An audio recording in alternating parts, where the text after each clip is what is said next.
Welcome to the Nurses Breakroom. It's not a place we get to visit very often in real life, but you're always welcome to come and recharge here. And while you're at it, head to selfcareisn'tselfish.com and grab your free copy of my book, Self-Care Isn't Selfish, The Compassionate Nurse's Step-by-Step Guide to Personalized Stress Relief. It's packed with simple, effective strategies to help you prioritize your needs without guilt so you can feel energized, focused, and ready to take on the day. Grab yours at selfcareisn'tselfish.com. Hello, and welcome back to another episode of the Nurses Breakroom with Jenny Lytle, RN.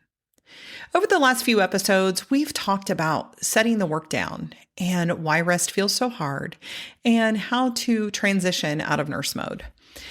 And today I want to talk about something that often sits underneath all of that, the cumulative weight of this work. Not just one shift or one patient or one hard conversation, but the way that it all adds up over time. And in this work, we carry stories. We carry grief that isn't always ours, but still lives in us.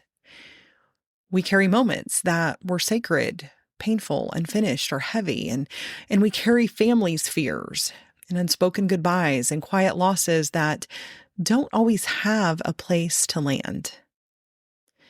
And because we're capable, because we're strong, because we show up, we do these things. And we don't always realize how much we're holding until it starts to feel heavier than it used to. And if you've ever noticed yourself feeling more tired or more tender, more emotionally full than you were years ago, that doesn't mean that you're failing. It just means that you've been carrying a lot. And this kind of weight doesn't always show up as burnout right away. Sometimes it looks more like numbness or irritability or feeling disconnected from things that really used to fill you up. And sometimes it's just a quiet sense of, I don't have much left to give. And I want to be really clear about something. Needing support doesn't mean that you're not cut out for this work. It means that you've stayed in it long enough to be impacted by it. And this work changes us. And that's not a flaw, that's just a reality. And the problem is that we're often expected to carry that reality silently. We're just supposed to keep going.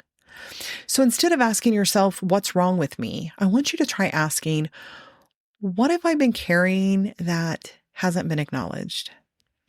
And sometimes just naming that, even privately, can create a little bit of space. You don't have to process everything. You don't have to unpack it all at once, but you do deserve places and people where the weight is understood, where you don't have to explain why a good day can still feel heavy, and where you don't have to justify why you need rest or quiet or support. And it may come out of the blue. And if all you can do right now is just recognize that this work has affected you, then that's not weakness, that's honesty. And as we move forward in this season, we'll keep talking about ways to care for yourself inside this work, not by toughening up or caring less, not by leaving, but by giving yourself room to be human in the middle of it. Because you're not alone in what you carry, and you were never meant to carry it all by yourself. So until next time, be gentle with yourself. And remember, self-care isn't selfish. It's the only way we can continue to care for others and live our best lives. Have a wonderful week. Disclaimer. Although I am a registered nurse, the medical and health information contained in this podcast is provided for general information and educational purposes only and is not a substitute for professional advice.